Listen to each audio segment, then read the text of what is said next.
and Business Development at Element 451.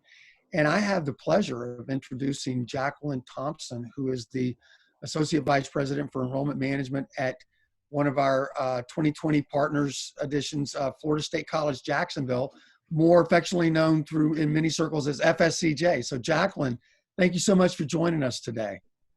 Thank you for having me. Well, and as we get started, just a little kind of an introduction for you. You know, you've been at FSCJ, closing in on a couple of years, I guess, and you came to Florida State College, Jacksonville via Valencia College. So, you know, familiar with the Florida State College system. I think you had a cup of coffee at a startup and then transitioned to FSCJ. I think one of the things I always like to ask, especially when we're talking about, you know, community colleges in general and the state colleges, you all wear multiple hats, right? You're, you know, associate's degrees, 2+2, there are bachelor's, certificates, you know, adult learners, military learners. The complexities of your enrollment prospects are pretty diverse. But I'm always interested in, you know, kind of what the enrollment area was like for you coming into FSCJ, having worked at another state college, maybe what the state of affairs was like for you as you moved into your current role. So, great question. When I arrived, we, like many colleges, not just community colleges, but, you know, we're using multiple systems to do different things for us, especially in the CRM world. We had a kind of a legacy CRM that we were using for outbound email, and it didn't offer a texting option, an SMS option as a conversation. So we had another system that did that, and then it also didn't offer an event management system. So we had another one that did that, and the list kind of goes on. We had an application that was an add-on to our SIS, our student information system, and it was tailor-made for us, very heavy and difficult to manage. So, you know, you want to know what's happening with your students and be able to track their behavior, so that then you can, of course, meet them where they are. Some of the community college students are people with a lot of life outside of college, and that creates opportunities for us to connect with them in different ways, and opportunities for us to, you know, create weekend college opportunities for them to come to school on their time.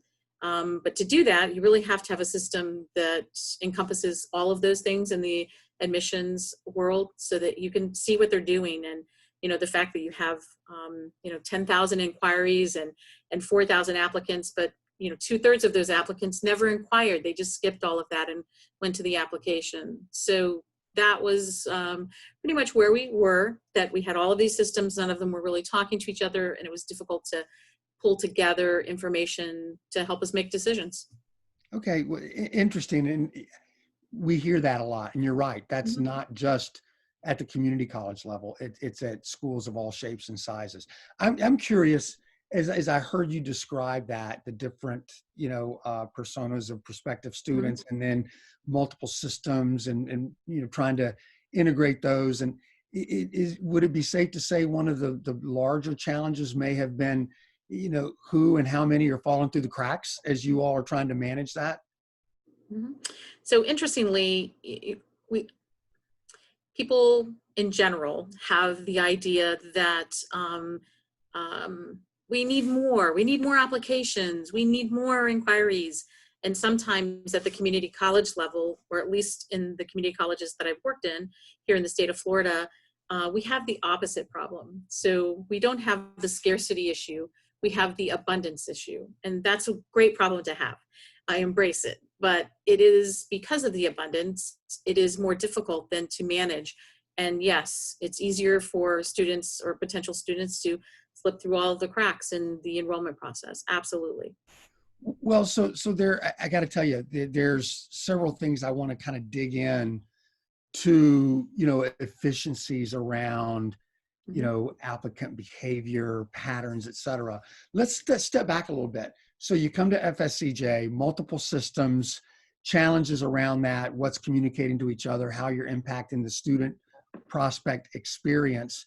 Not long into your tenure, we met you. Heather Russell met you, and I think it was in Dallas at the Acro Sim conference. And within 6 months, I think we had, come to an agreement and we're partnering. And right about the time COVID hit, right? That was a great vote of confidence in us. But you selected Element to help you address those challenges. Maybe tell us all a little bit about what went into that decision and why Element looked like it could be a solution to help you. We were looking for I was looking for the potential of an application and a CRM with an application as part of it. So a true admissions platform, and one that was more agile than what we were at the time. Our online application required a lot of coding and interaction with IT. And sometimes that was a slow process, and certainly something that we wanted to mitigate with something that would allow us to be a little more hands-on. We did look at other systems. We also wanted to take all of the systems that we were using currently and the budget that we were spending on the systems and then purchase a new system. And there were a few systems that might have met our needs. We didn't go much further because we knew it was out of our price range. And it didn't offer, some of the agility features that were real pluses for us that we were looking for. So we did look at others, and I loved working with Heather. It was a great experience. Lot of at a larger community college like ours with 45,000 students, 50,000 students a year. You have a lot of people that are stakeholders. So we did have to, bring a lot of people to the table. Element was really great about, walking different areas through the areas that would touch their part of the puzzle. And that was pretty important as well. Hey, so thanks for sharing that, because I'm always, and I know others ask about, the why, why Element. So thinking about, finding a platform that helped address some of those, efficiency challenges and, the ability to, engage and have good user experience for your prospective students. I'm curious about, engagement and activity with the diverse types of prospects you have. Tell me a little bit about how you and your teams are able to, manage, the kind of the application journey and the engagement with these different types of prospects. I think that it is complicated. Maybe it's complex, but it's more like it's complicated. And sometimes some of that is our responsibility because we haven't examined their business process well enough. And, we fall into these kind of business process traps where we focus on how easy is it for our staff to, help the student rather than how easy is it for the student to help themselves and interact with us when they need to. And I think that was really the big culture shift for us. It allowed us to, so the choice then allowed us to really look at our business process and make some changes and updates to it in the way that we interacted with the students. I don't think that before we could have had the personalized touch for the volume of students that we have now.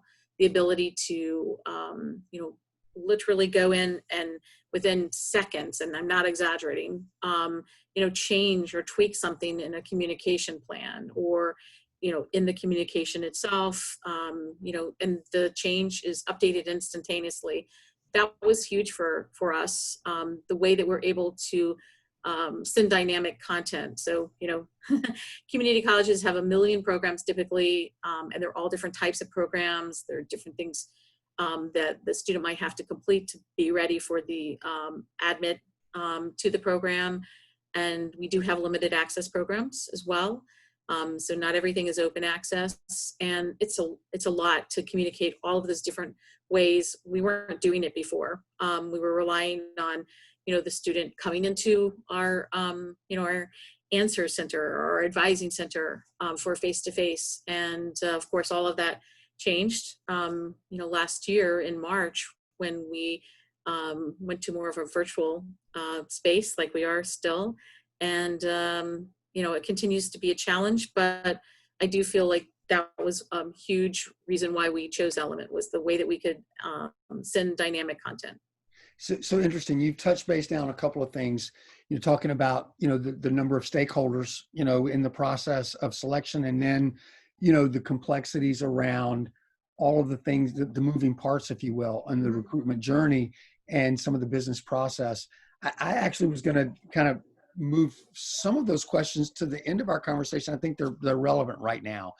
Let me ask you about change management, right? Because that is about you select a CRM or technology of any type. And then what's the really one of the most critical components is implementation and user adoption. So maybe talk to me a little bit about, or tell the audience a little bit about, how you employed change management for a successful implementation on your side.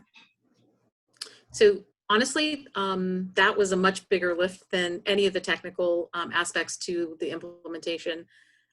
We had, when I arrived, we were launching our newest iteration of that, the old application, and it didn't go well. It didn't deliver everything that we had promised earlier. So it had been a long conversation with our stakeholders that we would move to something else. Once we decided, that piece was pretty quick. At FSCJ, we have a project management area that identifies several key college-wide initiatives that they want to focus on every year. And we were one of those projects for this past year, and we received a lot of support in doing that. We created a core team that really was mostly technical folks that were working behind the scenes and the integrations and build out of like the application. I'll say that the communications piece was like that, but for us, because of our number of programs and the complexity, the application took longer. We had a core team, and then we also had a stakeholders team, and this is key to our success, was that we had representatives across the college in this meeting. And it was one of those crazy meetings, 32 people in a meeting, but we met every other week. And then as we got closer to implementation, every week, and their sole purpose was to ask questions, give feedback, and share information to the college. So, and we said it all the time, ask questions, give feedback, and share widely. And I think that with that was a huge foundation for a lot of the change management for the business process that we had, and we rolled out with the new application. We also did a lot of outreach. Every meeting that would invite us, we went to the meeting and talked. So every area that in the college that would invite us to their meeting, we came and talked, and we've been doing that even since. So we launched the application on November 12th. And since then, we've been, making improvements and trying to get the institution to really understand that it's not something that you make over here and then you just launch it and it's perfect. It will be an iterative process, and we want to improve. We, for instance, we don't have decision boards for our limited access programs in Element yet. So that's our next step. And that's been identified at the college level as one of those 6 key projects for next year. So we start in January on the second half of this implementation, which is the limited access programs and the decision boards that kind of, now are being done over here in that paper world, or, SharePoint or whatever that looks like.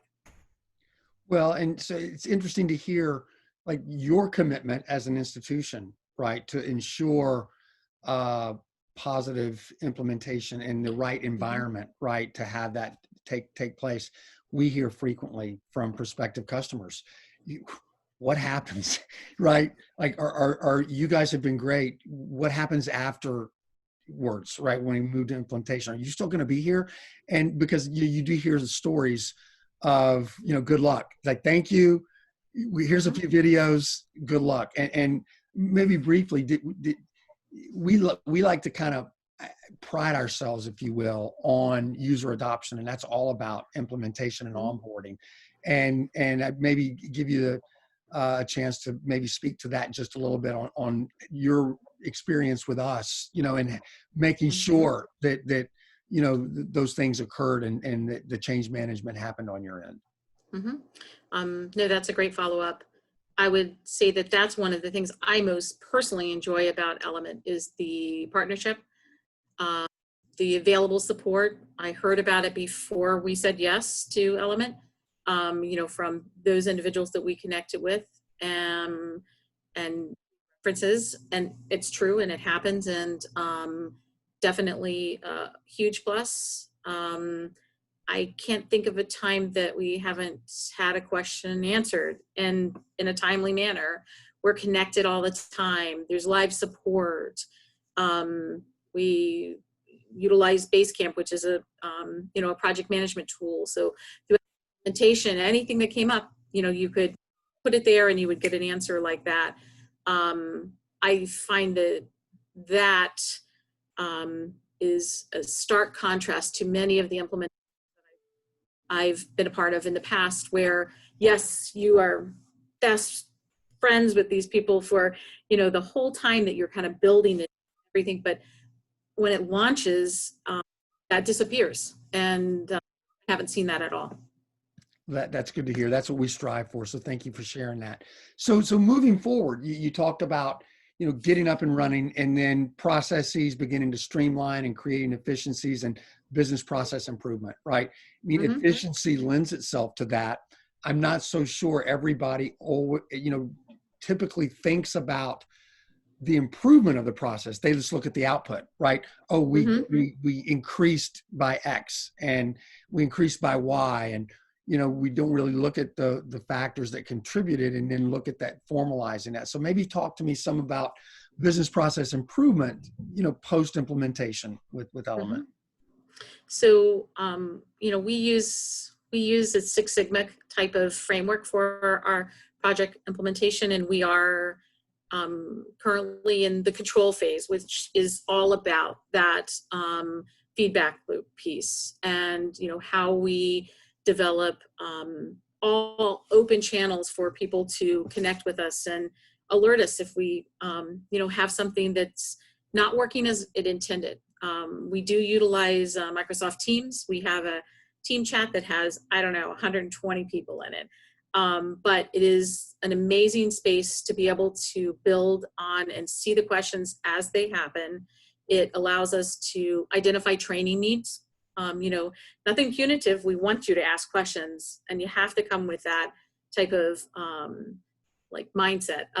Otherwise, people won't ask questions, and you won't know when things aren't working the way that they are intended or the way that you want them to. So interestingly, right before this, I had a thing pop up, and the frontline staff member said, "This happened. I wonder if we could do this to improve that. I think that might work." So building a space where the feedback is there, where we're capturing that, and where we actually, take it and run with it. People then kind of catch the excitement and the openness to, it's never a finish, it's a journey, not a finished product, I think is pretty important in change management overall, but ensuring that you have those feedback loops built in. Excellent, excellent. So I'm curious. One of the things that we as a company are committed to is this whole notion, and I think the pandemic has really accelerated some of that, is virtual enrollment management, right? And Mm-hmm. and leveraging the technology to move even further into completely digital kind of journey, if you will. Mm-hmm. I'm curious, are different types of student populations coming to community colleges and FSCJ? Are you seeing, because you talked about creating better experiences for those prospective students, are you seeing the benefit of that? Or are you hearing impact of digital tools and the ability to engage those prospects where they are at any given point? Is that something that is really becoming top of mind for you and your colleagues as you work with Mhm. students through the funnel? Absolutely. I would say, there is a plus side, I feel, to our situation, that in the past, the face-to-face was so important that you never carved out time for space. And I feel that, this has been a huge opportunity for the recruitment and admissions team here at FSCJ to carve out that space and to really work on. It's a different skill set to some, in some ways. And there, probably some gaps, certainly in the beginning, compared to now. So yes, both in just the way that you can personalize the experience. One of the things, and this isn't a specific to Element, but it is. One of the things we noticed was, like, in sessions like this, where we would do some type of recruitment event, we had so much more engagement in the chat than we had ever had in a face-to-face meeting, because people are really reluctant to ask those questions. But that kind of anonymous feeling that they have in the chat, it opens people up. And the chat would just be filled, and we would all have to be all hands on deck and answering those chats. And I think the Element is the same type of system, in that the student starts to realize, when we're reaching back out for, like, residency information for us, the student starts the conversation, or we start the conversation, then we go back and forth. The student's able to submit documents. There's still a few gaps. We've probably asked Element to do some things that, they weren't ready to do. You guys weren't ready to do, but we're getting there. Have a huge improvement right now that came about between us working together and coming up with a solution that would help kind of bridge those gaps for the students. The mobile piece is huge. We have a lot of students that, we can see what device they're using, and we can see that they're on their phone. And, that's really helpful, just having that window open and the opportunity to see where they are and what device they're on. And I know that as we move forward and we have more data, then, that will help us make decisions about the way that we're connecting with students as well. Excellent. Hey, and real quick, I see we have some questions coming in. We are going to do a little Q&A here as we get toward the end. So I'm curious also about, open admissions and rolling admissions. So you talked about, personalization and right message, right time. Talk to me about how, Element is able to help you with those complexities. So we are able to manually, but able to open and close programs. So a lot of the limited access programs, for example, will have a certain window of open access to the application itself. And Element does allow us to program that for that particular program, and provide, like, pop-up information. So when the student goes there and that program is grayed out or not available, or, it helps them answer their questions there in the moment. That's something that we need, and that is very helpful.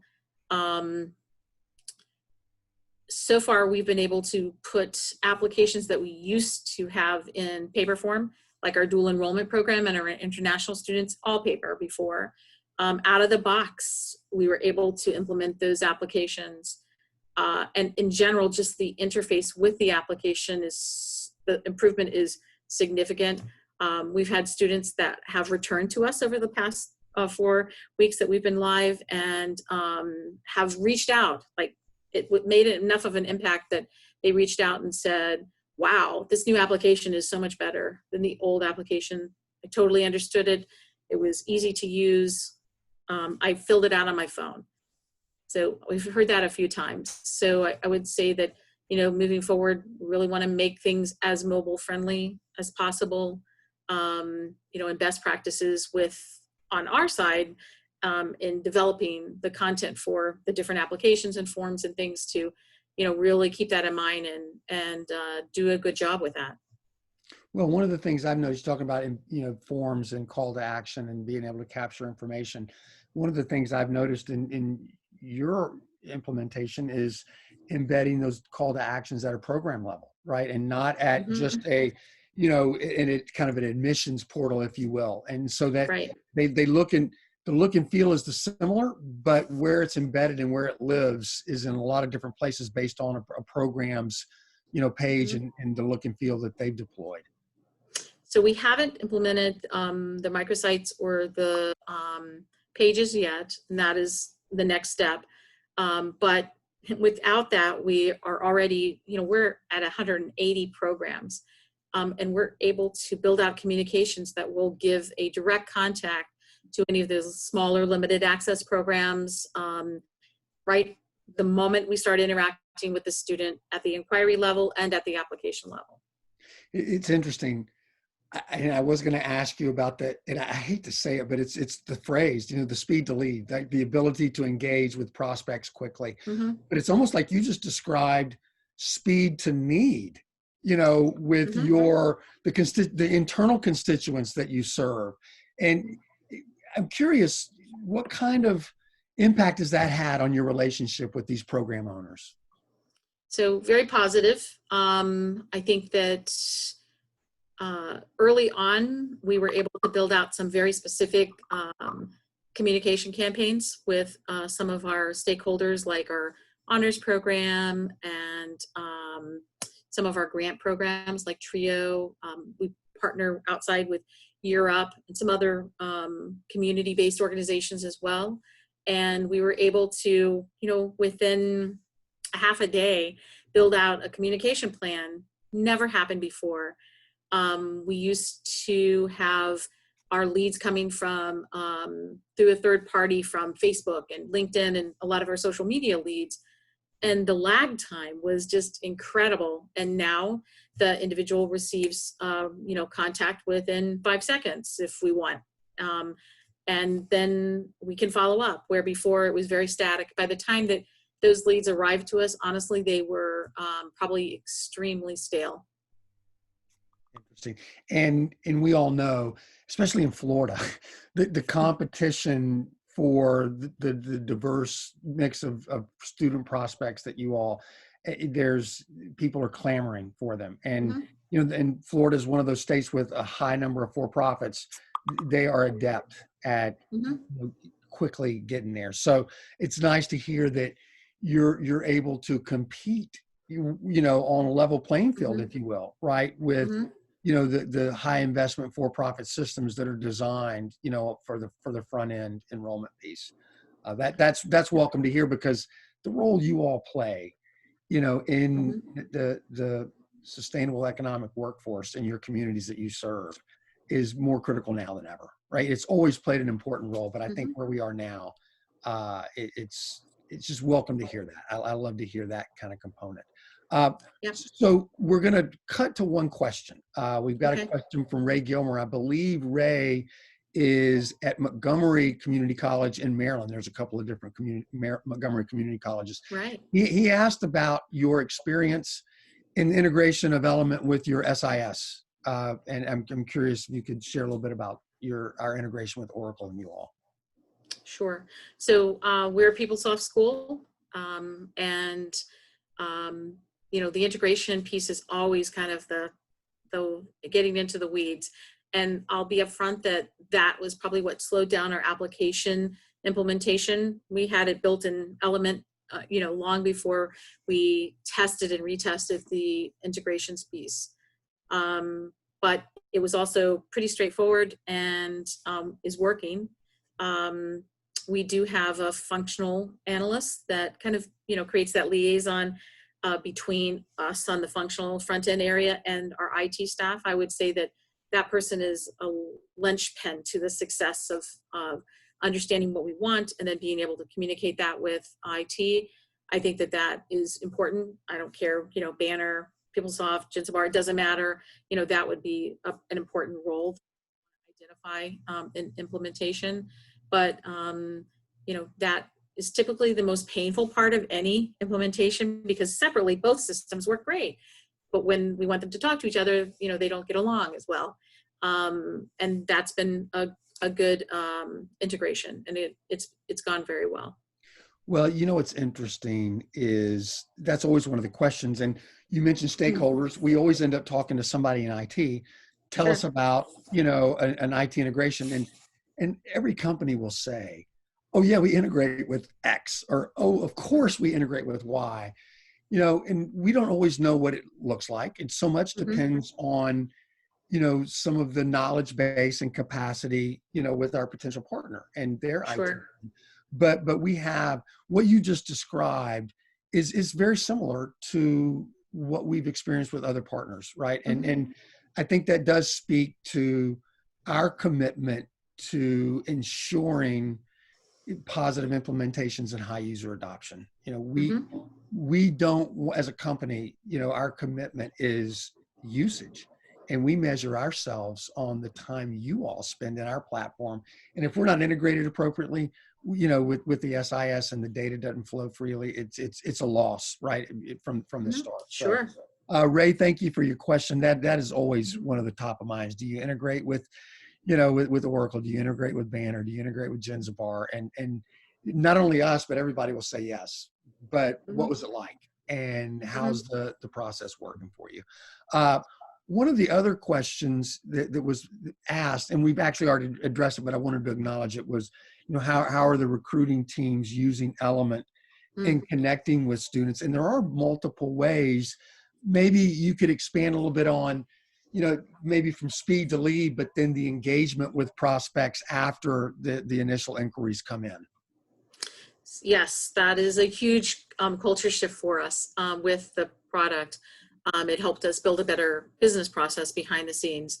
So we have recruiters, and we also have something called enrollment coaches that kind of support the enrollment piece after the recruiters are kind of the face of the institution. Virtually, that's changed a little bit, and they're all doing a lot of the face-to-face virtual interaction with students. And um, we have a phrase that if it doesn't happen in Element, it didn't happen. So because we really wanted to encourage adoption of the product, and for us to utilize the way that you're able to see all of the notes and the conversations that a student is having. So one of the key selling points for me was the fact that you could see both the conversations, and by that I mean the SMS and the email back and forth with a student, and you could see the notes that our staff behind the scenes wrote about that interaction or about a phone call. So we have a contact center that's part of my area, and when they receive an inbound phone call, they look the student up in Element and then leave a note in Element if the student has already inquired and they're in the system in any way. So whenever, if we want to figure out what happened to this particular student that came to an event, you can go in and you can see that that student has interacted with us 7 times in these 5 different ways, and this is where we are in the process. And then if we want to proactively reach out to that student, we can. Typically we've built some business processes where if we reach out to a student, we connect with them, we've given them a next step, then our staff members give themselves a work task, and it comes up automatically, in 3 days, in 5 days, whatever we want it to be. And then when they sit down at their computer and they open Element, then in their box, they have a list of tasks for the day, and that person is there. They click on that person, they see the notes. Oh, I remember this person. They look, they still haven't done what we talked about, right? Or they did. And I'm just going to contact them and say, great, do you need any other assistance? So that piece has been a huge game changer for us. So I want to say that I was in a meeting yesterday, and we were talking about the for-profit schools and what do they do differently. And one of the things that I talked about was that the abundance and scarcity, that sometimes they're working from a place of scarcity, we're working from a place of abundance, and it's hard to manage all of those contacts. But we are using our technology to leverage that personal experience and create channels and opportunities for personal experience that we didn't have before. We can be very hands-on. We can kind of track what we're doing with the student in a way that we weren't previously. Right. Hey, and here's what's interesting, and actually there's some alignment with your response there. There was a question about, differences, in 2-year and 4-year students or 2-year and 4-year schools use of a platform like Element. You're one of those unique, institutions where you're serving both populations. So you have populations of prospective students that are 4-year students, right? And then large groups that are 2-year students. Are you seeing things that would say that Element does one better than the other, or how they serve effectively both populations? I guess is probably what I'm trying to pull out of that question from that person.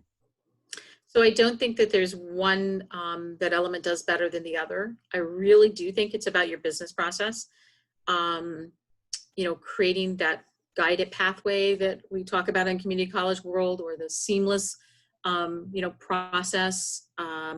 It's really up to you. And I do think that you have the flexibility with Element to, have the student that intends to be in the bachelor's program, but is just graduated from high school, to enter an application and then not have to necessarily enter another application for that intended program 2 years down the road, which is what we're doing now. The student completes their AA and then has to reapply to the bachelor's program. There are opportunities within Element that you could, yes, that's a possibility. You might have transfer students that want to come in and do the bachelor's, so they apply directly to the bachelor's programs, or you have the 2-year.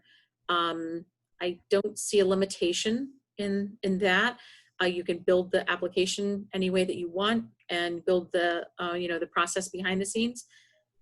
We are working through some of the more complicated limited access admissions right now. We're looking at one particular program in particular, and using the decision board, which you can create criteria, rubrics, and all kinds of things that kind of interrelate, which is something that community colleges don't really talk about that much, because we have fewer limited access programs. We have more open access, and it does both.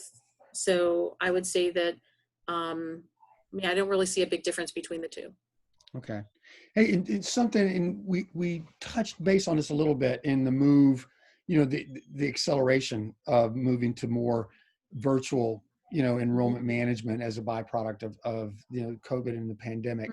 I'm curious for you, is you all as a institution, we're working off of a business plan and a recruitment strategy pre-COVID, the impact of COVID on that strategy, and where we fit into that mix, if at all. So I think across Florida, and across the nation, certainly if you look at the clearinghouse data, community college enrollment is down. We serve some of the most underserved and challenged students that have, a lot of barriers to moving on into secondary, post-secondary education.